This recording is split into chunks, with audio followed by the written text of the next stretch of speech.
যেভাবে লেখা আছে সেভাবে পড়ছি। আসসালামু আলাইকুম জসু ভাই, আশা করি ভালো আছেন, ভালো তরে আছেন। আমি তরিকুল ইসলাম, ভৌতিকতা এবং ভৌতিক দুনিয়ার একজন একক অ্যাডমিন। আশা করছি আমার এই ঘটনাটি আপনাদের কাছে ভালো লাগবে। এবং জসু ভাই, আপনার অনেক দিনের ইচ্ছা ছিল যে আমি আপনাকে ঘটনা লিখে পাঠাই, তাই আজ লিখে পাঠাচ্ছি। যদি ঘটনাটি ভালো লাগে পড়ে শোনাবেন। আমি আরো অনেক ঘটনা কালেক্ট করছি আপনার জন্য, ইনশাআল্লাহ দারুণ দারুণ সব ঘটনা পৌঁছে দেব। আজকের ঘটনার নাম দিবেন ইমানদার জিন। শুরু করছি ঘটনা। আমি তখন গাজীপুরে থাকি, কাশিমপুরের এক পুরনো এলাকা। বাবা মা গ্রামের বাড়িতেই থাকে, আমি এখানে একাই থাকতাম। একটা ছোট্ট ভাড়া বাসায়, একতলা এক বাড়ি। বাড়ির মালিক থাকেন উল্টো দিকের ফ্ল্যাটে। জায়গাটা নিরিবিলি ছিল, একটু পুরনো ধাঁচের হলেও আমি মেনে নিয়েছিলাম। ঢাকা শহরের ছোট ঝামেলা থেকে অনেকটা দূরে। জীবনে তখনকার সময় মোটামুটি ভালোই ছিল। একটা মোবাইল সার্ভিসের দোকানে চাকরি করি, দিনে বেশ ভালোই কাজ থাকে। রাতে বাসায় ফিরে একটু টিভি দেখি, ইউটিউবে ইসলামিক ওয়াজ শুনে তারপর ঘুম। কিন্তু এক রাতে সব কিছুই কেমন যেন বদলে যায়। সন্ধ্যা থেকে অদ্ভুত এক অনুভূতি হচ্ছিল বুকের ভেতরে, কেমন যেন একটা চাপা চাপা ভাব ছিল। হালকা ঠান্ডা লাগছিল, অথচ শরীরে কোনো জ্বর নেই। রাতে আমি তাড়াতাড়ি করে খেয়ে ঘুমিয়ে পড়লাম, কিন্তু রাত 3:16 আমার ঘুমটা ভেঙে যায়। আমার মনে আছে ঘুমটা এমন ভাবে ভেঙেছিল যেন কেউ জোরে কানের কাছে ফিসফিস করে কিছু বলছে। চিত হয়ে শুয়েছিলাম, মনে হলো জানালার কাছে কেউ যেন হালকা করে টোকা মারল। আমি ধীরে ধীরে চোখ খুলে জানালার দিকে তাকালাম। সাদা পাঞ্জাবি, মাথায় টুপি আর এক জোড়া অদ্ভুত চোখ। ঘরের জানালার ওপারে দাঁড়িয়ে ছিল কেউ। কি ভয়ঙ্কর ব্যাপারটা হলো, আমি বুঝতেই পারছিলাম না এই লোকটা আসলে কোনো মানুষ ছিল কিনা। তার চেহারায় কোনো ভয় নেই, বরং একটা অদ্ভুত প্রশান্তি ছিল। কিন্তু তার উপস্থিতি অনুভব করার পরেই শোটা কেমন যেন ঘেমে উঠল, বুকটা ধরফর করল। আমি চোখ চেপে বন্ধ করে রাখলাম, আবারও খুললাম। লক্ষ্য করলাম কেউ নেই সেখানে, শুধু জানালার পাশে একটা আতরের গন্ধ লেগে আছে, একেবারে তাজা আতর, যেন কোনো মসজিদের ভেতর থেকে সে আতরের গন্ধটা আসছে। আমি ভাবলাম হয়তো বা স্বপ্ন দেখেছি। তবে পরদিন সকালে জানালাটা খুলে বাইরে তাকাতে গা শিউরে উঠল। জানালার নিচের পানির উপরে একটা জুতার রাখার পায়ের ছাপ, কিন্তু আশেপাশে কোনো মানুষের চলার চিহ্ন নেই। প্রতিদিন রাত 3টা থেকে 3:20 মধ্যে আমার ঘুমটা ভেঙে আমি জেগে উঠতাম।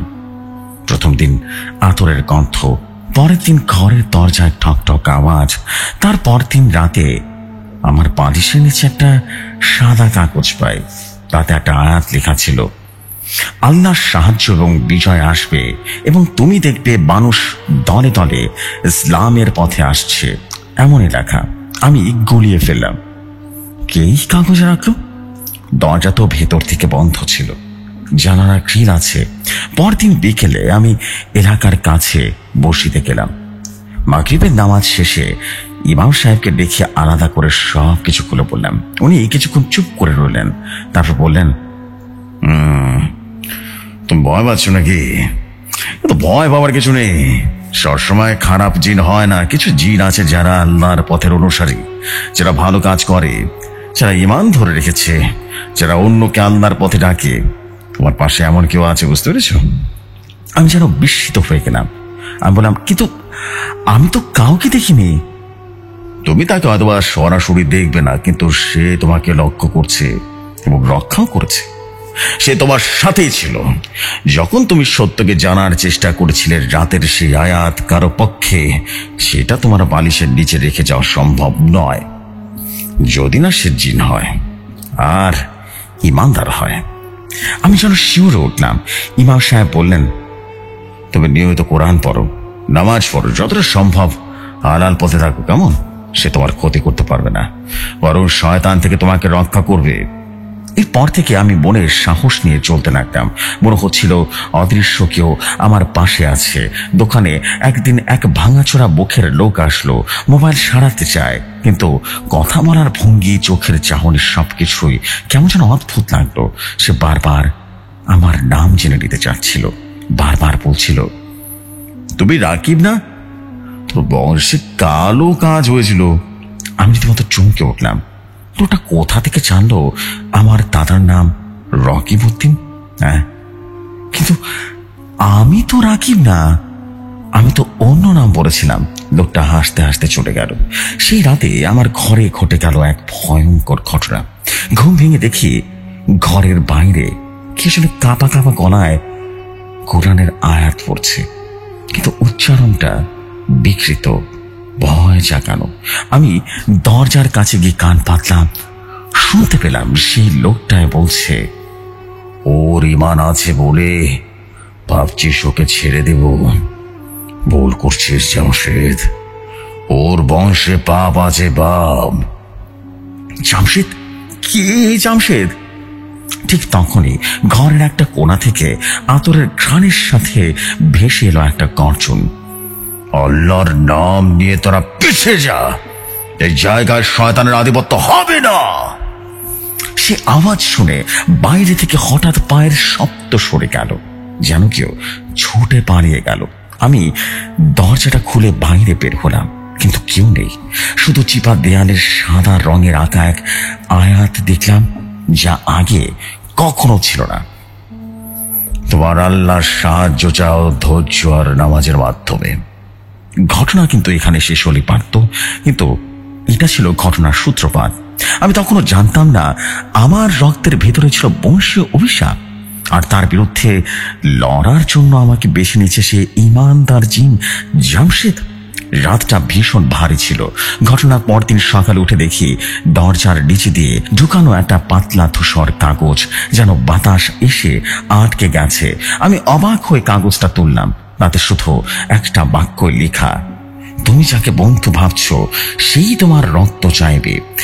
লিখার নিচে কোনো নাম নেই, শুধু একটা পুরনো তামার মতো চিহ্ন, দুইটা সাপের মুখ একসাথে বাঁধা, আর মাঝখানে আগুনের রেখা। এই চিহ্নটা আমি আগে কোথাও দেখেছি, কিন্তু ঠিক মনে করতে পারছি না। সেদিন রাতে আমি আবারও সেই আতরের গন্ধটা অনুভব করলাম। ঘর অন্ধকার, লাইট জ্বলছে না।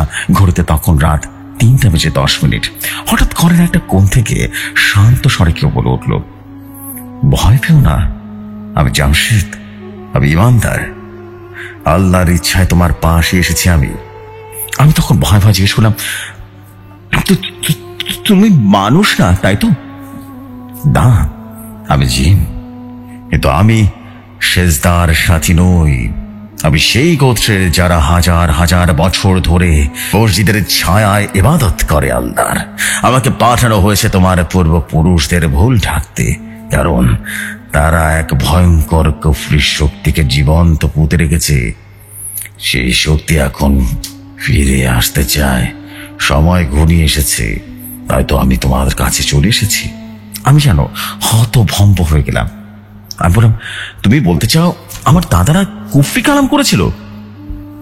জামশেদ জবাব দিল, তোমার দাদার দাদা মাওলানা করিম বক্স, তিনি ছিলেন একজন হাফেজ ও ইসলামী আলেম, কিন্তু তার ভাই শেখ রফিকুল গোপনে এক কালো জাদুকরের শিষ্যতা নেয়। সে জাদুকর মারামতান্ত্রিক। তিনি ছিলেন অভিশপ্ত আত্মা, যে তার আত্মাকে বিক্রি করেছিল শয়তানের কাছে। তাকে শেষমেশ জীবন্ত কবর দেওয়া হয় তোমার পূর্বপুরুষের হাতে, কারণ সে গ্রামের শিশুদের বলি দিত। কথাটা শুনে আমার যেন মাথা ঘুরে উঠল। তাহলে এখন সে ফিরে এসেছে? না, সে নিজে ফিরতে পারবে না, কিন্তু তার অভিশাপ আর চুক্তি এখন বাস্তবায়িত হচ্ছে। সে অভিশপ্ত রক্তের উত্তরসূরি হিসেবে এখন তোর আত্মা রক্ত দাবি করা হচ্ছে। আমার যেন দম বন্ধ হয়ে গেল। পরের দিন অফিসে গিয়ে দেখি আসিফ আসেনি, অথচ সে অনেক সিরিয়াস টাইপের ছেলে, কখনো ছুটি নেয় না। তবে অবাক করে কাণ্ড হলো, 1 ঘন্টা পর সে হঠাৎ এসে হাজির। ওটা কেমন যেন পাথরের মতো, মুখের ডান পাশটা ফুলে উঠেছে। আমি প্রশ্ন করলাম, কি হয়েছে? সে কোনো উত্তর দিল না, শুধু ফিসফিস করে বলল, বাহারাম, আমার রক্তটাকে তুমি বাঁচাতে পারবে না। আমি তৎক্ষণাৎ বুঝে গেলাম আসিফ আসলে বাহারাম তান্ত্রিকের কোনো উত্তরসূরি। সেই রাতে জামশেদ আবারও আসলো। সে বলল, তোর চারপাশ ঘিরে আছে 3টা শয়তান। তোর পেছনে লেগে আছে ঘরের জানালা থেকে, একটা ঘুমে ঢুকেছে, তৃতীয়টি তোমার অফিস সহকারীর শরীরে দখল করেছে। আমি জিজ্ঞেস করলাম, তুমি কি আসিফের কথা বলছো? জামশেদ জিন তখন বলল, হ্যাঁ, সে মানুষ এবং জিনের মধ্যবর্তী এক অস্তিত্বে পৌঁছে গেছে। তার শরীরে বাহারাম আত্মার আধারে পরিণত হয়েছে। এখন তার লক্ষ্য শুধু তোমার ঈমান ধ্বংস করা, যেন বাহারামের কুফরি চুক্তি সম্পূর্ণ হয়। পরদিন রাতে আমি একটা ভয়ঙ্কর স্বপ্ন দেখি।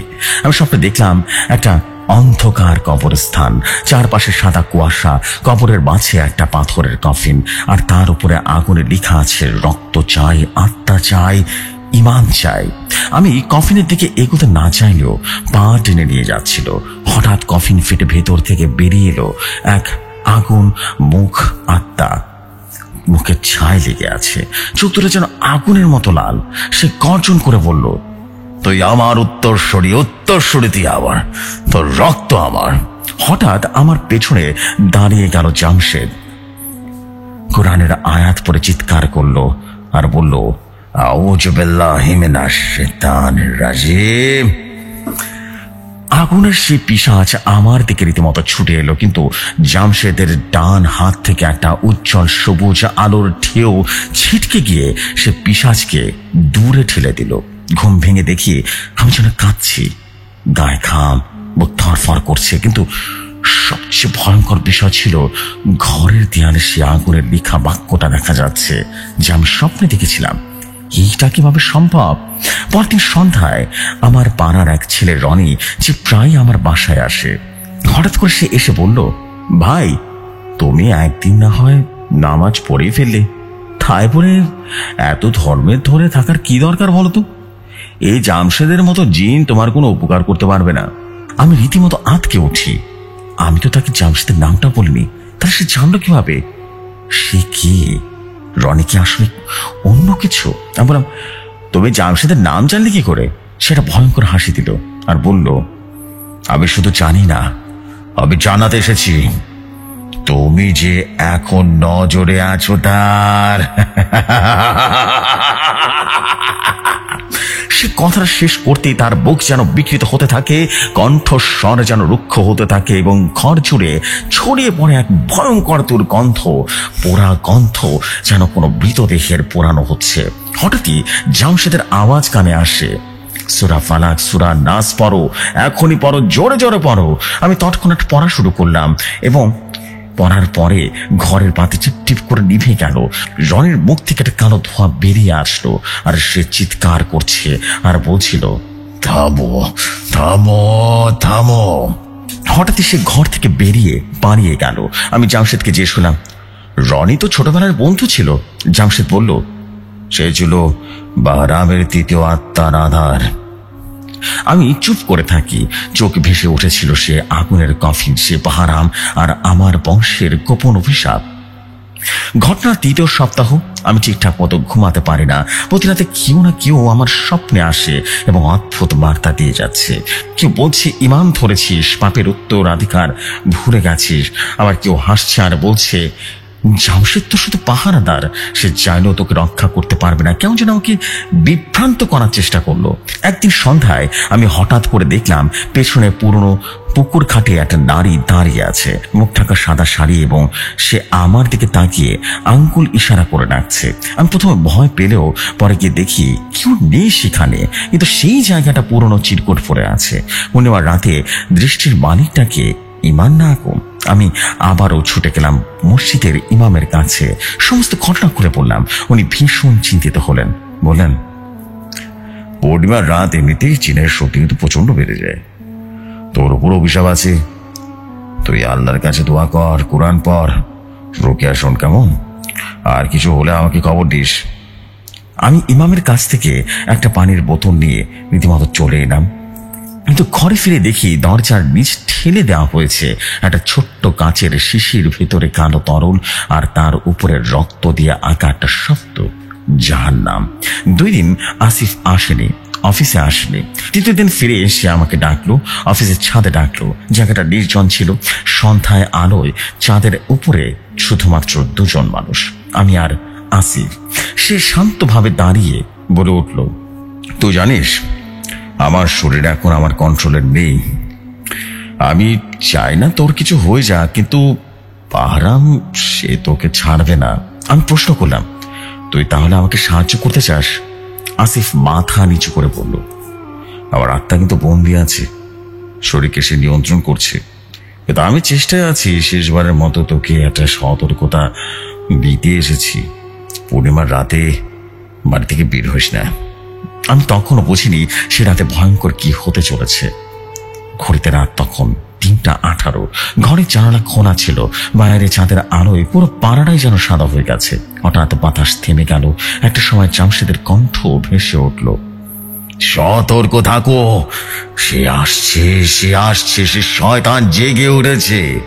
আমি তাড়াতাড়ি আমার জানা সমস্ত সূরা পড়তে শুরু করলাম। আয়াতুল কুরসি পরে শরীরটা বন্ধ করে নিলাম। হঠাৎ ঘরের দরজা হাওয়ায় খুলে গেল। সামনে দাঁড়িয়ে থাকা একটা নারী, কিন্তু তার মুখ পুরোটাই আগুনে পুড়ে গেলে যেমন হয় ঠিক তেমন হয়ে গেছে। দাঁতগুলো বেরিয়ে আছে আর চোখে রীতিমতো রক্ত। সে বলল, জামশেদ তোকে রক্ষা করতে পারবে না। তুই দোয়া করেছিস, ঈমান ধরেছিস, কিন্তু রক্তে কিন্তু পাপ আছে। রক্ত কখনো শুদ্ধ হয় না, বুঝলি? আমি চিৎকার করে জামশেদকে ডাকলাম। হঠাৎ ঘরের কোণ থেকে সবুজ আলো জ্বলে উঠল এবং জামশেদ ছায়ার মতো সামনে এসে দাঁড়ালো। তার হাতে কোরআনের আয়াত ভেসে বেড়াচ্ছে, যেন আলো দিয়ে লেখা। জিন নারী চিৎকার করে বলল, আমার প্রভু আসবে, পারাম আসবে।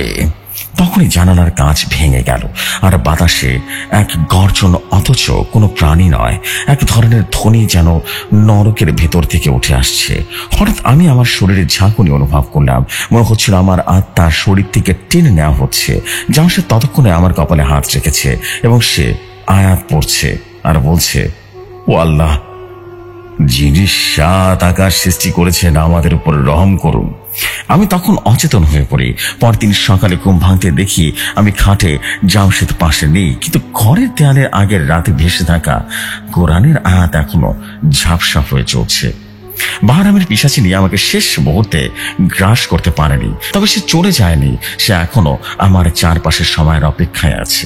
আমি ফোন হাতে নিলাম, ইমাম সাহেবকে কল দিলাম। তিনি শুধু বললেন, আজ রাতে মসজিদে এসো, আমরা শেষ হিফাজতের আমল করব। জামশেদ তখনও ফিরেনি। আমি জানি সে কোথাও যাচ্ছে। সে হয়তোবা নিজের জগতে গিয়ে প্রস্তুতি নিচ্ছে, কিন্তু আমিও প্রস্তুত হচ্ছি, কারণ ঈমান এখন আমার অস্ত্র। বাহারাম আসবে, সে শয়তান আসবে পূর্ণ শক্তি নিয়ে আমাকে শেষ করতে। এবার হয় আমাকে মেরে ফেলবে, না হয়তো আমি জিতবো আমার ঈমানের শক্তি দিয়ে আর ঈমানদার জিনের মাধ্যমে। রাত তখন 10টা। আমি বসে আছি আমাদের এলাকার পুরনো মসজিদের একটা কোনায়। ইমাম সাহেব, মুয়াজ্জিন ভাই আর আমি 3 জন ছাড়া আর কেউ নেই সেখানে। মসজিদের ভেতরে শুধু মৃত আতরের গন্ধ, হালকা বাতাস আর জানালার কাছে চাঁদের আলো পড়েছে। ইমাম সাহেব বললেন, তোর উপরে এখনো বাহারামের ছায়া আছে, মনে রাখবি, জিনিস যতই ভয়ঙ্কর হোক, আল্লাহর কথা সর্বকিছুর ঊর্ধ্বে। তিনি আমার মাথায় হাত রেখে 3 বার আয়াতুল কুরসি পড়লেন। তারপর বললেন, আজ রাতের শেষ পরে যদি জামশেদ ফিরে আসে, বুঝে নিবি সে শেষ যুদ্ধের জন্য প্রস্তুত। আমি বাসায় ফিরে দরজা বন্ধ করে দোয়া পড়তে লাগলাম। ঘরের বাতি নিভিয়ে বসেছিলাম কোরআন হাতে নিয়ে। ঠিক তখন জানালার কাছে ধীরে ধীরে হিম হয়ে গেল।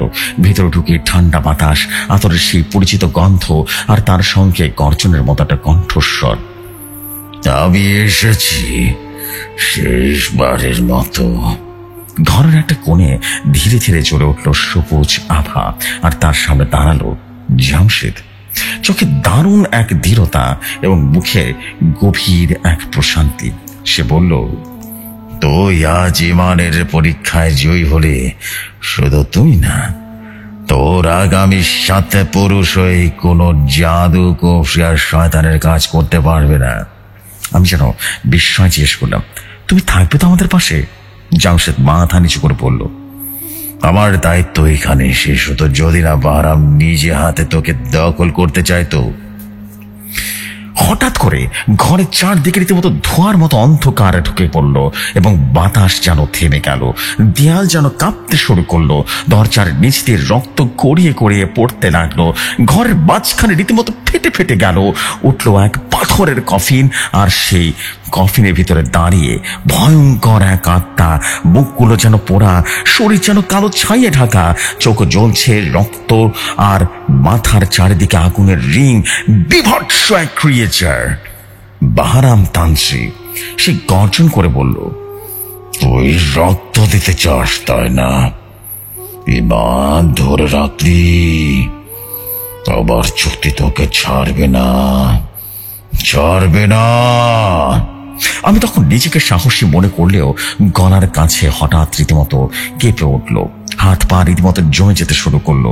জামশেদ তখন এগিয়ে গেল সামনে। তার কণ্ঠ আরো গম্ভীর হয়ে গেল।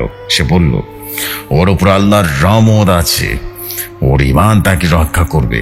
বাহরাম হেসে উঠল আর বলল, তুই একা পারবি আমাকে থামাতে? তোর শরীর তো আলো, কিন্তু আমার আগুন সে আরো নিভিয়ে দেবে। জামশেদ আয়াত পড়তে শুরু করলো। তার হাত থেকে বের হতে লাগলো কোরআনের আয়াতের রশ্মি, ঠিক যেন লেজারের মতো করে। বাহরাম ছুড়ে মারলো আগুনের পণ, আমার দিকে ছুড়ে মারলো। ঠিক তখনই জামশেদ সেটা নিজের শরীর দিয়ে ঠেকিয়ে দিল। সে চিৎকার করে বলল, পড়ো, এখনই পড়ো, আয়াতুল কুরসি 3 বার পড়ো। আমি চোখ বন্ধ করে দ্রুত পড়তে শুরু করলাম। চারপাশের আলো যেন গরম হয়ে উঠলো, ছাই যেন ছড়িয়ে পড়লো, আর বাতাস যেন ভারী হয়ে গেছে। শেষ আয়াতটা পড়তেই বাহরাম রীতিমতো চিৎকার দিয়ে কেঁপে উঠলো। গলা ছিঁড়ে যাওয়ার মতো বিভৎস এক আওয়াজ, আর হঠাৎই সে ধোঁয়ার মধ্যে রীতিমতো অদৃশ্য হয়ে গেল। আমি চোখ খুলে দেখি জামশেদ থরথর করে কাঁপছে। সে বলল, আমি আর থাকবো না ভাই, আমার আত্মা তোমাকে রক্ষা করতে করতে দুর্বল হয়ে পড়েছে, কিন্তু আমি গর্বিত, কারণ তুই কে রক্ষা করতে পেরেছি, তোর ঈমান জিতে গেছে। আমি কাঁদছিলাম।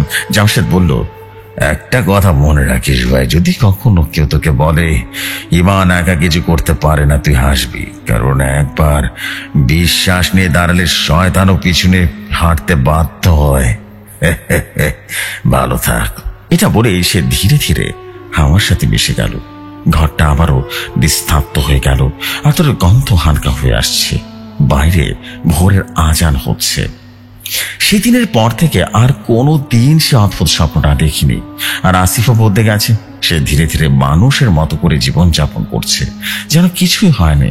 রনি গ্রামে চলে গেছে, আর আমি একজন সাধারণ মানুষ, কিন্তু ইমানদার। আমি জানি আমার পাশে কেউ আছে, কেউ ছিল, আর হয়তো এখন কেউ থাকবে না, কিন্তু তার বিশ্বাস আমার মধ্যে রয়ে গেছে। ঈমান শুধু একটা জিন নয়, মানুষের রক্ষাকর্তাও বটে। যদি মন থেকে আল্লাহর উপর বিশ্বাস রাখো, কারো ছায়া বা শয়তান তোমাদের কিছুই করতে পারবে না। এখানে আমার কাহিনী শেষ। জসু ভাই, এটাই ছিল আমার ঘটনা। যদি ঘটনাটি ভালো লাগে তবে আপনি ভৌতিক দুনিয়ায় শেয়ার করে দিন। আসসালামু আলাইকুম, আমি তরিকুল ইসলাম।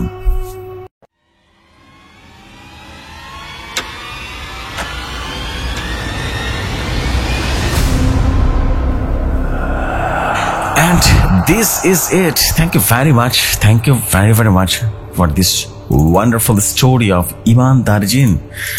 অসম্ভব রকম সুন্দর একটা স্টোরি ছিল, এটা বলতেই হবে। This is beautiful, wow. And I believe this is the most amazing story of ever. Thank you very much.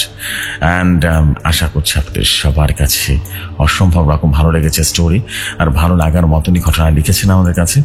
And সত্যি this is absolutely super beautiful story. Thank you very much. And আশা করছি আপনাদের সবার কাছে ঘটনাগুলো প্রাণবন্ত লেগেছে। So আমি আপনাদের কাছে একটা কথা বলবো, আপনারা কিন্তু যারা শুনছেন আপনারা যতটা পারবেন কমেন্ট করবেন, বিকজ আপনাদের কমেন্টগুলো খুব ভালো লাগে পড়তে। আমি ভালো ভালো কমেন্ট পেলেই সেদিন থেকে কমেন্ট সেকশন অন করবো, বিকজ আমি কমেন্ট খুব কম পাই। এটা আমার দরকার আপনাদের কাছ থেকে হিউজ পরিমাণ রেসপন্স, হিউজ পরিমাণ কমেন্টস, তাহলে অনেক সুন্দর লাগে। So this is the fact. আমি এখন যেটা করবো সেটা হচ্ছে আর দেরি করবো না, আমি চলে যাচ্ছি সরাসরি নেক্সট স্টোরিতে। আশা করছি আপনাদের নেক্সট স্টোরি অসম্ভব ভালো লাগবে। চলে যাই ঘটনায়।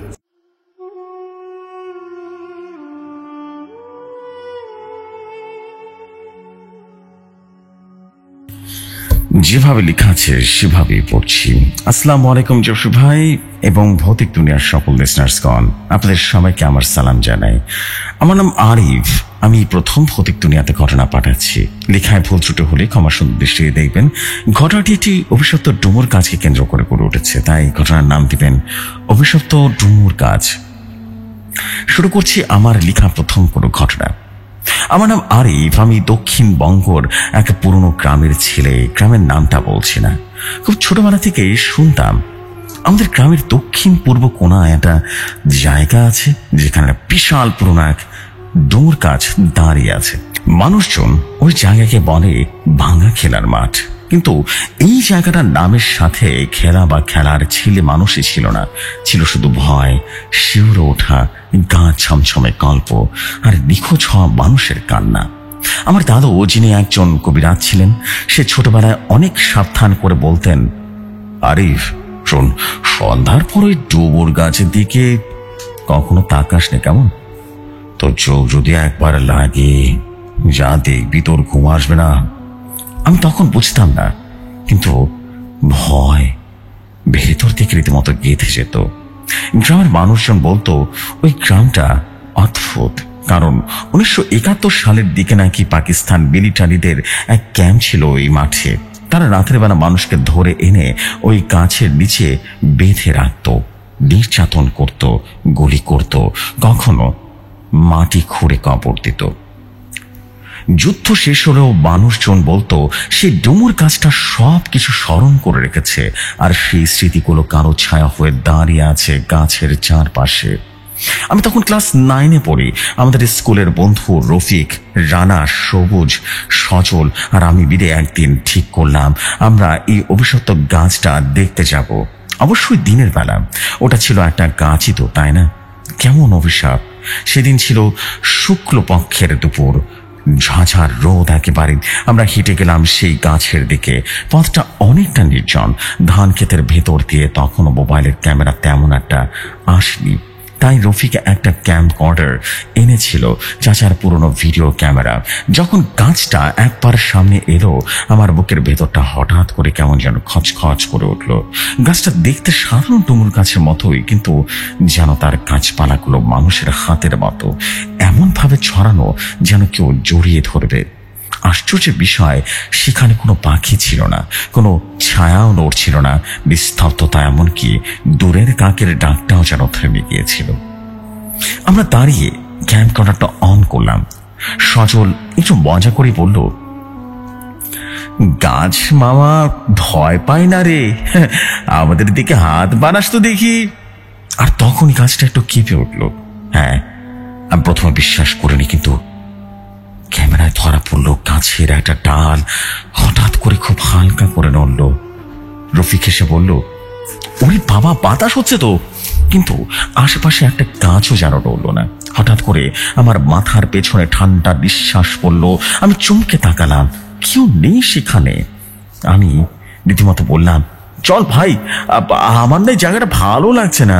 কিন্তু আমরা যখন ঘুরে দাঁড়ালাম, তখন হঠাৎ করে পেছন থেকে কে যেন ফিস ফিস করে বলল, থামো। সে আওয়াজটা শুনে রীতিমতো রফিক হাতের ক্যাম্পোডারটা পড়ে গেল। আমরা সবাই একসাথে ছুটতে শুরু করলাম। গাছটা যেন আমাদের দিকে তাকিয়েছিল, অথচ গাছের চোখ হয় না, তাই না? সেদিনের ঘটনার পর আমরা চারজন কেউই আর স্বাভাবিকভাবে ঘুমাতে পারিনি। শুধু একটা গাছ রেখে এলাম, তাও তো দিনে। তাহলে কেন মনে হচ্ছিল কারো ছায়া যেন আমাদের পেছনে পেছনে ফিরছে? সবচেয়ে বেশি বদলে গিয়েছিল রফিক। সেই রাতে রফিকের মা হন্তদন্ত হয়ে আমাদের বাড়িতে চলে আসে। আরিফ, রফিক কই? বাসা থেকে বের হয়েছিল সন্ধ্যার পর, এখন তো ফেরেনি। তোরা কি জানিস? হ্যাঁ। আমি রীতিমতো শুনে চমকে উঠি। রফিক তো বলেছিল সোজা বাড়ি যাবে। আমরা তিনজন, আমি, সজল আর আমার ভাই রানা, তাড়াতাড়ি রীতিমতো গেলাম ওর বাড়িতে। এ দেখি সত্যি রফিক নেই। সে ওই ক্যামেরাটা তার বাসায় এনে রেখেছিলাম, কিন্তু সে নিজেই নেই। আমার বুক ধরফর করতে লাগলো। রফিক কি আবারও গিয়েছিল সেই গাছটার কাছে? আমরা তিনজন বেড়ে গেলাম সেই গাছের দিকে। এবার রাতের অন্ধকার, ভয় ভয় লাগছিল, কিন্তু রফিকের কথা ভেবে বেশ সাহস করলাম। পথের ধারে একটা গরুর খামার, খামারের পাশে একটা পুরনো সুলগেজ, এবং ওখানে দেখা গেল রফিকের জুতা এক পাটি। সজল তাড়াতাড়ি করে মোবাইলের টর্চ জ্বালিয়ে দেখলো জুতার পাশে একরাশ শুকনো ডোমর পাতা ছড়িয়ে ছিটিয়ে আছে, আর ওদের জলের দাগ না, রক্তের দাগটা। রানা তখন প্রায় কাঁদছে, কেঁদে কেঁদে বসে গেল। আমি সজলের হাত ধরে এগিয়ে যাই এবং স্লাইডের পুরোটাই রীতিমতো অন্ধকার, কিন্তু তার নিচে একটা খোঁজ দেখা যাচ্ছিল, আর সেই খোঁজের ভেতরে হালকা কোন কোন আওয়াজ আসছিল, যেন কেউ ঘুমন্ত অবস্থায় কিছু একটা বলছে।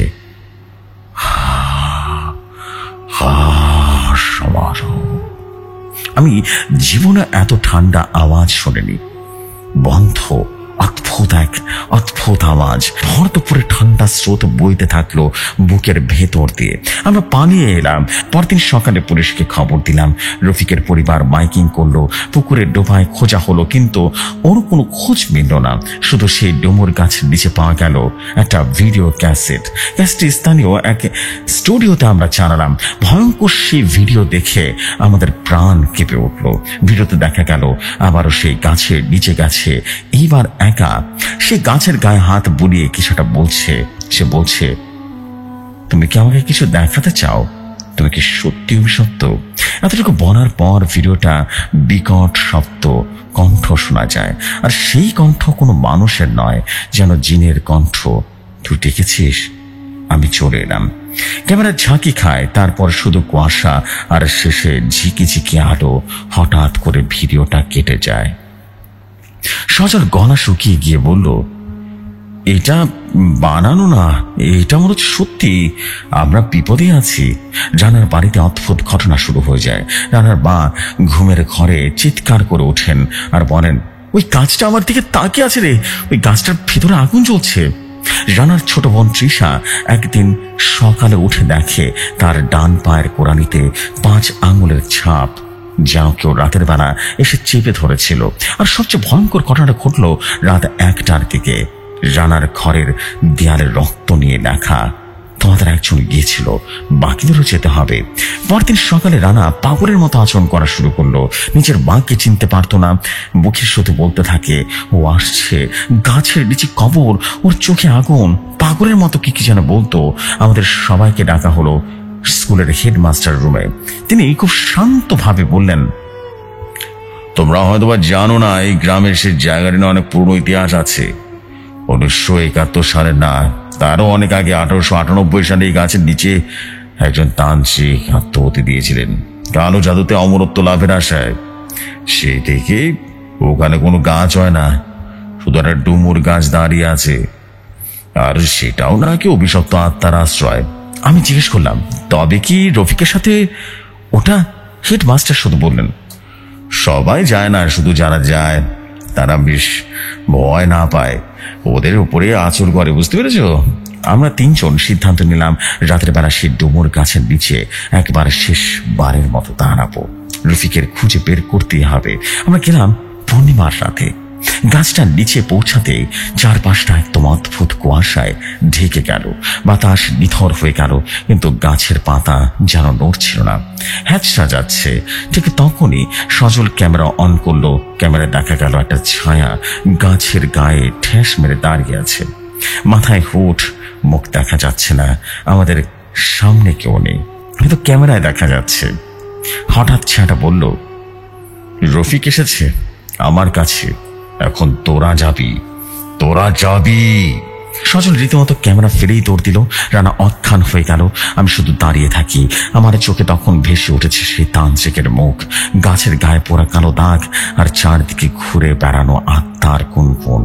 আমি এসেছি, আবারও সজল ক্যামেরা ফেলে পালিয়েছে, রানা অজ্ঞান হয়ে পড়েছিল, আর আমি, আরিফ আর ঝড় ভরত রীতিমতো পাথরের মতো দাঁড়িয়েছিলাম। ডুমুর গাছের গা ঘেঁষে যে মূর্তিটা আমাদের দিকে এগিয়ে আসছিল সেটা ক্রমশ স্পষ্ট হচ্ছিল। একটা মুখ, পোড়া ফেটে যাওয়া চামড়া, ফোলা জিভ আর কোঠরে বসে থাকা আগুনের মতো চোখ। সে চোখ আমাদের দিকে তাকিয়ে বলল, তোরা 4 জন ছিলি, এখন তুই একা। আমি বুঝলাম রফিক নিখোঁজ হয়ে গেছে, রানা মানসিকভাবে ভেঙে পড়েছে, সজল ভয়ে পালিয়ে গেছে। এখন সে অভিশপ্ত আত্মা আমাকেই চাইছে। আমি ছুটতে পারিনি, পা যেন বাটির সঙ্গে আটকে গিয়েছিল। তখনই গাছের পেছন থেকে বেরিয়ে এলো এক কুৎসিত মুখের লোক, যেন চুল এলোমেলো ছিল, গায়ে ছেঁড়া কাপড়, চোখ ঘোলা। আর সে বলল, ভয় পেও না, আমি আব্দুর রহমান। আমি যেন থমকে গেলাম। আব্দুর রহমান? এই নামটা আমাদের গ্রামের পুরনো লোকজনই কেউ বলছিল। এই গাছের পাশে একটা কবিরাজ থাকতেন এক সময়, যিনি গাছকে অভিশপ্ত বলে ছেড়ে দিয়েছিলেন। তিনি বললেন, এই গাছ শুধু একটা গাছ নয়, এটা হলো পুরনো বলিদানের কেন্দ্র। বহু বছর আগে এক তান্ত্রিক এখানে আগুনের আহুতি দিয়েছিল। উদ্দেশ্য ছিল কারো জাতদের শক্তি অর্জন করা, কিন্তু সে মারা গেল না, তার আত্মা ভেতরে বন্দী হয়ে গেল। প্রতি পূর্ণিমায় সে খোঁজে নতুন একটা মানুষ, যার উপর তার আধিপত্য বিস্তার করতে পারে। আমি যেন কাঁপা কাঁপা গলায় বললাম, রফিক? আব্দুর রহমান মাথা নাড়লেন। সে ছিল সে খোলা মনের মানুষ, অবিশ্বাস করেও প্রশ্ন করেছিল, চ্যালেঞ্জ করেছিল, আর সেই কারণে সে গাছের আত্মায় চলে গেছে। এখন সে ওই শয়তান তান্ত্রিকের সাথে বন্দী হয়ে গেছে। আমি অবাক হয়ে প্রশ্ন করলাম, এটা কি থামানো যাবে না? তিনি বললেন, একটাই উপায় আছে, তুই যদি নিজ ইচ্ছায় গিয়ে গাছের সামনে দাঁড়িয়ে ক্ষমা চাইস, সে যদি তোকে ক্ষমা করে তবে বাকি 2 জনকে বাঁচানো যাবে, না হলে রফিকের মতো তোরাও হারিয়ে যাবি। আমি, সজল আর রানা 3 জন মিলে ঠিক করলাম একেবারে শেষ করতে হবে এটাকে। রানার শরীর তখনও দুর্বল, কিন্তু ও বলল, রফিককে ফিরিয়ে আনতে পারলে মরতেও রাজি আছি। পূর্ণিমার রাতে আমরা 3 জন গিয়েছিলাম সেই গাছের নিচে।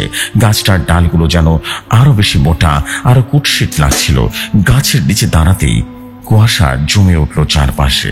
হঠাৎ সব আলো নিভে গেল, এমনকি যাদের আলো গিয়ে ফেলল এক অদ্ভুত অন্ধকার। আমরা 3 জন হাত জোর করে বললাম, আমরা ভুল করেছি, আমরা বুঝিনি তুমি কি ভয়ঙ্কর, তুমি যা চাও সেটা দাও, আমরা ক্ষমা চাই। তখনই গাছের গায়ে আগুন জ্বলে উঠল, কিন্তু তা আগুন নয়, বরং এক অদ্ভুত লাল আলো। সে আলোর মধ্য দিয়ে দেখা গেল রফিক। সে দৌড়াচ্ছে, চিৎকার করছে, আরিফ, আমাকে ছাড়াও, আমাকে ছাড়াও। কিন্তু গাছটা তার গায়ে ডাল জড়িয়ে ধরে টেনে নিচ্ছে। আমি ছুটে গেলাম, ডাল ধরলাম, চিৎকার করলাম, ওকে ছেড়ে দাও, আমি থাকি। সেই মুহূর্তে আব্দুর রহমানের দেয়া সেই লাল তাবিজ বের করলাম, গাছের গায়ে ছুঁয়ে দিলাম। গাছটা হঠাৎ বিকট চিৎকার দিয়ে কেঁপে উঠল, যেন ভূমিকম্প হচ্ছে। আর ঠিক সেই সময় রফিক গাছের নিচে পড়ে গেল, অজ্ঞান হয়ে গেল, কিন্তু জীবিত ছিল। আমরা 3 জন রফিককে নিয়ে গাছের দিকে রীতিমতো ফিরে গেলাম। সবাই কেঁদে ফেললো ওকে দেখে। কিন্তু 1 মাস পর একদিন সন্ধ্যায় আমি আয়নায় দেখি আমার চোখের লালচে রেখা, আগুনের মতো রং, আর আমি রীতিমতো ভয়ে আব্দুর রহমানের বাড়িতে চলে গেলাম। কিন্তু সেই ঘর এখন ফাঁকা, দেয়ালে লেখা, তুই তো বলেছিস তুই থাকবি। আমার বুকের ভেতরে কণ্ঠস্বর না আর না আমার কেউ ফিসফিস করে বলছে, তুই এখন আমার। ডুমুর কাজটা শুধু একবার দেয় না, বারবার চায়। আজও ঘর বাড়ি আসে দক্ষিণ কোণের ডুমুর গাছটা দাঁড়িয়ে আছে, কেউ আর ওদিকে চায় না। গ্রামের মানুষ বিশ্বাস করে গাছের ভেতরে এক আত্মা আছে, সে নিজে মরেনি, শুধু বদলে গেছে, এক দেহ থেকে আরেক দেহে রূপান্তরিত হয়েছে। রফিক এখন সুস্থ, কিন্তু মাঝে মধ্যে রাতের বেলা হঠাৎ করে বিছানা থেকে উঠে বসে, গাছটা ডাকছে এমনটা বলে। আর আমি আজও বুঝে উঠতে পারি না আমি আজও বেঁচে আছি নাকি শুধু আমার শরীরটা বেঁচে আছে। যে সময় এটা আমার লেখা ছিল প্রথম ঘটনা, ভৌতিক কথা, ভৌতিক দুনিয়ার জন্য। আশা করি ঘটনাটি ভালো লাগলে পড়ে শোনাবেন। আমার কাছে এরকম আরো ইন্টারেস্টিং স্টোরি আছে যেগুলো আমার নিজের লেখা। আগে বলে নেই, এই ঘটনাটি সম্পূর্ণ আমার নিজের লেখা, কাল্পনিক। আশা করি ঘটনাটি ভালো লাগলে পড়ে শোনাবেন। আসসালামু আলাইকুম। আমি আরেক বলছিলাম।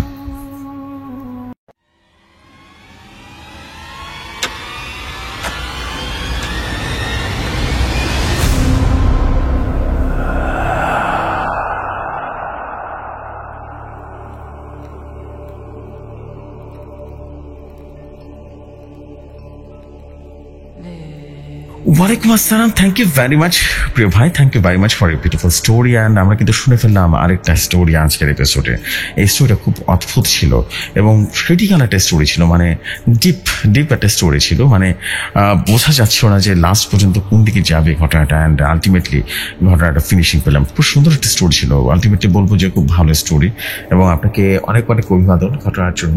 অ্যান্ড আই বিলিভ শুধুমাত্র আমার কাছে নয়, সবার কাছে ঘটনাটি বেশ ইউনিক লেগেছে। আপনি খুব সুন্দর করে লিখেছেন, স্টোরি টেলিংটা ভালো ছিল, সবকিছু মিলিয়ে বেশ ভালো একটা স্টোরি ছিল। আপনাকে অসংখ্য ধন্যবাদ। আমি এখন যেটা করবো সেটা হচ্ছে পরবর্তী ঘটনায় চলে যাব। আশা করছি পরবর্তী ঘটনা আপনাদের কাছে ভালো লাগবে। চলে যাই ঘটনায়।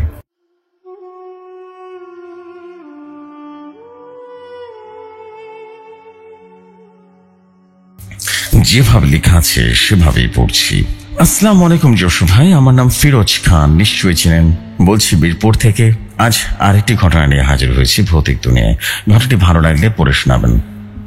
ঘটনাটির নাম দিয়েছি কালীতলা গ্রামের অভিশপ্ত কবিরাজের ঘটনা। এই ঘটনাটা আমি নিজে কালীতলা গ্রামে গিয়ে শুনেছিলাম। আমাদের পাশের জেলা বিহিরপুর এলাকায় একবারে শেষ প্রান্তে ওই গ্রামটা অবস্থিত। পাকা রাস্তা তো দূরের কথা, আজও পুরনো গ্রামের মতো মোবাইলের নেটওয়ার্ক পাওয়া যায় না, অথচ আশেপাশের সব জায়গাতেই 4G চলে। অনেকে বলে এই গ্রামের উপর এক অভিশাপ আছে, এক অভিশপ্ত কবিরাজের রেখে যাওয়া ছায়া এখনো নাকি ঘোরে গ্রামের বাতাসে। তখন আমি গ্রামে ঘুরে ফোকলার মতো গবেষণা করছিলাম। একটা গল্প শুনলাম, কালীতলায় কেউ রাত কাটায় না। কৌতূহল চেপে ধরে রাখতে পারলাম না। অসুবিধা একটাই, সেই গ্রামে ঢুকতে একটা গা ছমছম অনুভূতি হয়। চারপাশে ঘন গাছে ঢাকা, যেন সূর্যটাকে কেউ আটকে রেখেছে। গ্রামের মানুষ মুখে মুখে বলে কালীতলা শেষে সেই কাঁচা বাড়িটা পড়ে আছে, ওখানে একটা সময় বসন্ত কবিরাজ বসবাস করত। এখনো কেউ সন্ধ্যার পরে তার ঘরের সামনে গিয়ে গলায় ঠান্ডা হাওয়া যেন লেগে যায়, বুক ধক ধক করতে থাকে। আর কেউ একবার ঢুকলে আর ফিরে আসে না। আমি থেমে থাকিনি, গিয়ে উঠলাম পাশের গ্রামে। সন্ধ্যা নামার আগে এক বয়স্ক লোক, নাম তার কবির চাচা, আমাকে গল্পটা বললেন। বছর 30 আগের কথা। বসন্ত কবিরাজ ছিলেন গ্রামের একমাত্র চিকিৎসক, তবে তার কবিরাজি ছিল একেবারে ভিন্ন। বাচ্চা না হলে, সাপে কাটা গেলে, জিন বা ভূতের আছর হলে সবাই যেত তার কাছে। প্রথম সবাই বলতো সে অলৌকিক ক্ষমতাধারী, কিন্তু ধীরে ধীরে লোকজনের মুখে গুজব ছড়াতে লাগলো সে নাকি রাত 12টার পর শ্মশানে যায়। তার ঘরের নিচে মাটিতে পুঁতে রাখা আছে অনেক মানুষের হাত। সে নাকি তন্ত্র মন্ত্র করে শয়তানকে বশ করে ফেলেছে। আর একদিন এক যুবক নিখোঁজ হয়ে যায় কবিরাজের বাড়িতে যাওয়ার পরে। তখন গ্রামের লোকজন একত্রিত হয় কবিরাজের বাড়িতে হানা দেয়। সেই রাতটা আজও কালীতলার মানুষ ভুলতে পারে না। গ্রামের লোকজন কবিরাজের ঘরে ঢুকে দেখে ঘরের কোণে আগুন জ্বলছে, আর তাতে পড়ছে মানুষের চুল, মুরগির রক্ত, আর কালী মূর্তির সামনে পশু বলি দেওয়া হয়েছে। বসন্ত কবিরাজ ধ্যানস্থ অবস্থায় ছিলেন। চোখ খুলে সে চিৎকার করে বলল, তোরা আমার শক্তি নষ্ট করলি, তোদের বংশ ধ্বংস হয়ে যাবে। এই গ্রামে এখন আর আমার হবে না, শয়তানের হবে, শয়তানের।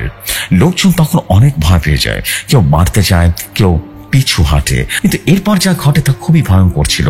কবিরাজ হঠাৎ করে অদৃশ্য হয়ে যান এবং একদম চোখের সামনে অদৃশ্য হয়ে যান। তার চোখ একেবারে টকটকে লাল ছিল, ঠোঁটের কোনায় হাসির ছায়াও। কেউ যেন ভুলতে পারছিল না, এতটা ভয়াবহ ছিল সেই সিচুয়েশন। পরদিন সকালে দেখা যায় কবিরাজের ঘরের ভেতরে সব জিনিস রীতিমতো তছনছ। মাটি খুললেও পাওয়া গেল মানুষের হাড়, পায়ের হাড়, কবজি এবং ছোট্ট বাচ্চার জামা। পুরো গ্রাম রীতিমতো আতঙ্কে জড়িয়ে গেল। তারপর থেকে প্রতি 15 অগ্রহায়ণ রাতে কারো না কারো মৃত্যু হয়। কেউ রাত 12টার পর বাইরে গেলে আর ফিরে আসে না।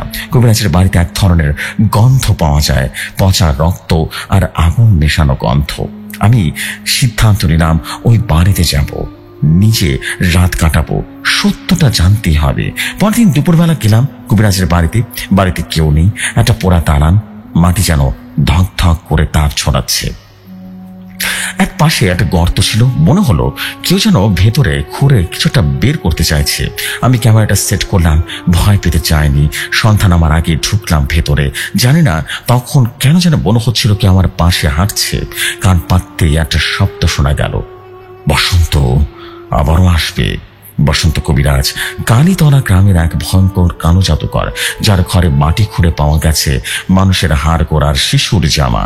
পচা রক্তের গন্ধে ছাওয়া এক পোড়া বাড়ির সামনে আজও কেউ দাঁড়ায় না। আমার কৌতূহল আমাকে টেনে নিয়েছিল সেই বাড়িতে। আমি ক্যামেরা, টর্চ আর তাঁবু নিয়ে ঢুকলাম বিকেলের আগে। আর তখন থেকে আমার মনে হতে লাগলো আমি আর একা নই, কেউ পাশে হাঁটছে আমার। সন্ধ্যা নামতে ভেতরটা কেমন যেন ঠান্ডা হতে লাগলো, যেন অদৃশ্য কোনো কুয়াশা ঢুকে পড়েছে ঘরের ভেতরে। মেঝেতে পাতা চাটাইয়ের উপরে বসে টর্চ জ্বালিয়ে চারপাশটা দেখতে লাগলাম। ঘরের এক পাশে এক পুরনো কাঠের দুলুনি, সেই নিজের থেকে রীতিমতো দুলছিল, ধীরে ধীরে দুলছিল, যেন কেউ সেখানে বসে আছে। একটা সময় আমি চোখ বন্ধ করতে ভেতর থেকে এক নিঃশব্দ গুঞ্জন ভেসে এলো, এমন শব্দ যা একবার শোনার পর আর কারো মনে থাকে না। তোরা ডাকছিস? আমি ফিরে এসেছি। আমি চোখ খুলতেই দেখতে পেলাম কাঠের জানালার ফাঁক দিয়ে কি যেন উকি দিচ্ছে। চোখ দুটো লালচে হয়ে গেছে, ঠিক যেন পুড়ে যাওয়া কাঠের আগুনের ছাই। আর সেই চেহারা, মুখের অর্ধেক দাড়ি, কপালে ত্রিশূলের মতো দাগ। রাত 12:13 ঘরের ভিতরে বাতাসে ঘূর্ণিঝড় তৈরি হলো। আমার ক্যামেরা নিজে থেকে বন্ধ হয়ে গেল, মোবাইল পুরো ডেড হয়ে গেল, টর্চের আলো এক মুহূর্তে নিভে গেল। অদ্ভুত এক ছায়ার মতো দেখতে পেলাম, যেন ঘরে এসে উপস্থিত হয়েছে, মানুষের মতো গরম কিন্তু মুখ নেই। আমি যখন জানালার দিকে তাকালাম, হঠাৎ দেখতে পেলাম কাছে কেউ কিছুটা লিখেছে রক্ত দিয়ে। লেখাটা ছিল, বসন্ত মরেনি, তোদের মধ্যেই আছে সে। আমি রীতিমতো ভয়ে বসন্তের ঘর থেকে বেরিয়ে এলাম, কিন্তু টের পেলাম আমি যেদিকে যাচ্ছি ঘরটা যেন সেদিকে সরে যাচ্ছে। মানে আমি যেন এক প্রকার আটকে যাচ্ছি। আমি ঘুরছি আর ঘুরছি, এক প্রকার বিভ্রমের মধ্যে পড়ে গেলাম।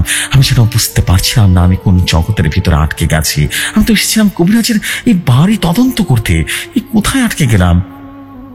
এভাবেই সে রাতটা কেটে গেল। পরদিন সকাল যখন হলো তখন দেখলাম সেই পথটা যেন ঠিক হয়ে গেছে। আমি যেন সেই ঘর থেকে বের হতে পারলাম। সেই ঘর থেকে বেরিয়ে আমি মৌলভী সাহেবের কাছে গেলাম। উনি বললেন, বসন্ত কবিরাজ শুধু তান্ত্রিক ছিল না, সে কালো জাদুর চুক্তি করেছিল এক বাইজিদ নামের জিনের সাথে। এই জিনকে তুষ্ট করলে প্রতি বছর সে এক একটা করে মানুষের আত্মা উৎসর্গ করত। আমি প্রশ্ন করলাম, এখনো সে আত্মা নেয়? উনি মাথা নিচু করে বললেন, গত 3 বছর ধরে 15 অগ্রহায়ণ রাতে গ্রামের কারো না কারোর সাথে অস্বাভাবিক মৃত্যু হচ্ছে। আমি বুঝলাম এটা থামাতে না পারলে আরো অনেক প্রাণ যাবে। আমি বাজারে এক পাগলকে দেখি, গায়ের কাপড় ছেঁড়া, মুখে কাদা, কিন্তু তার চোখে রীতিমতো তীব্র আগুন। সে আমাকে বলল, তুই খুঁজছিস? কবিরাজ মরেনি, সে এখন মাহিন নাম নিয়ে ঘুরছে তোদের মাঝে। সে আবারও শয়তানের নাম নিচ্ছে ফের পূর্ণিমায়, আর এবার কোরবানি চাইবে এক বাচ্চার। আমি রীতিমতো থমকে গেলাম। আর আমার নামে তো মাহিন কিভাবে জানলো? আমি ভয় আর কৌতূহল একসাথে রীতিমতো পড়ে গেলাম।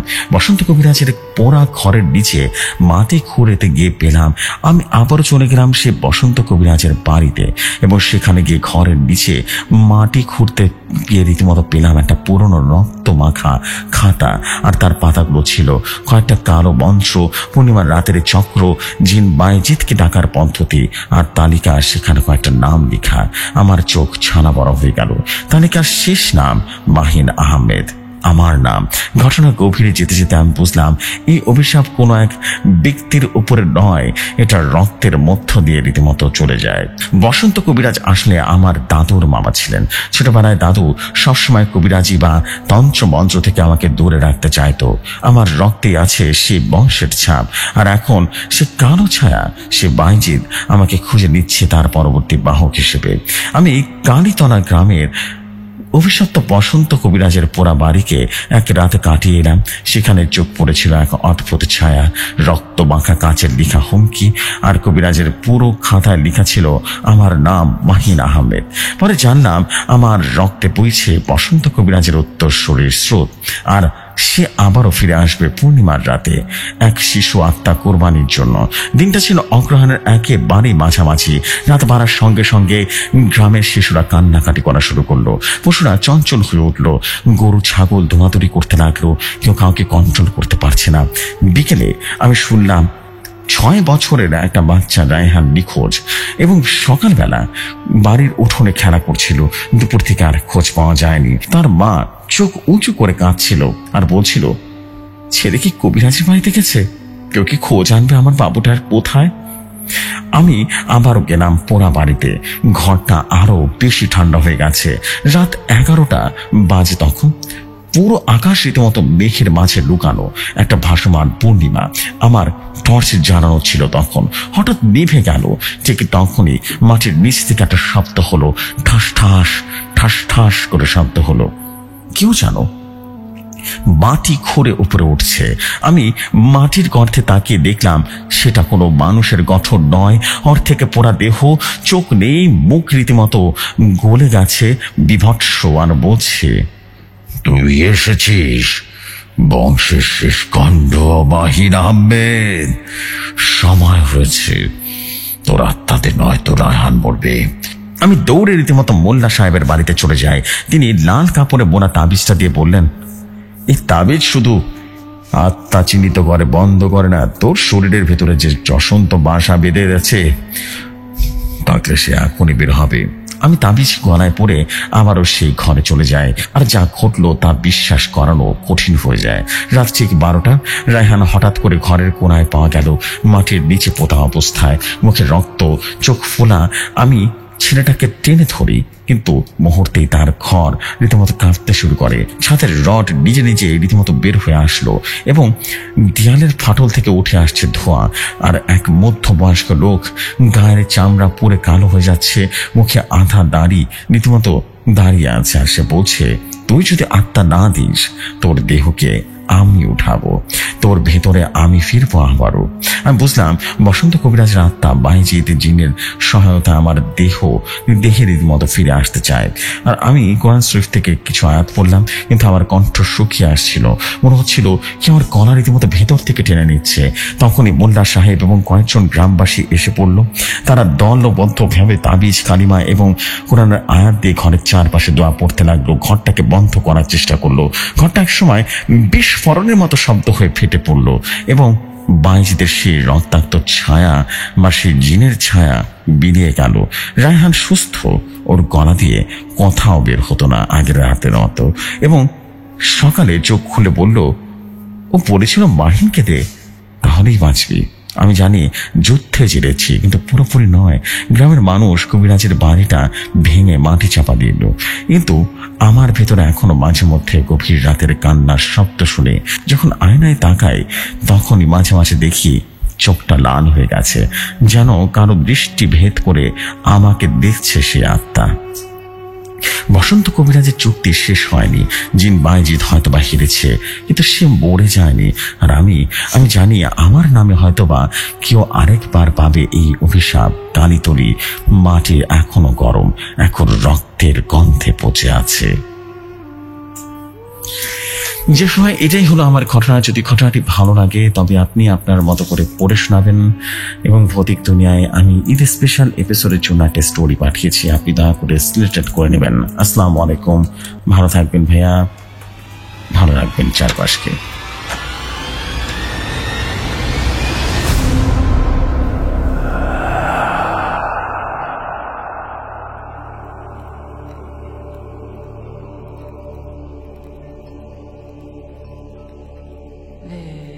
And this is it. Thank you very much for your beautiful story. What a beautiful story. Wow. Interesting ছিল অভিশপ্ত এক কবিরাজের ঘটনা, খুবই ইন্টারেস্টিং ছিল। অ্যান্ড আই বিলিভ সবার কাছে বেশ সুন্দর লেগেছে স্টোরিটা, বিকজ মানে আই বিলিভ খুব সুন্দর একটা স্টোরির একটা এন্ডিংও খুব সুন্দর ছিল। Wow, thank you very very much. And আশা করছি শুধু আমার কাছে নয়, সবার কাছে ঘটনা ভালো লেগেছে। আপনারা কিন্তু কমেন্ট করবেন, আপনাদের অনেক কমেন্ট দরকার।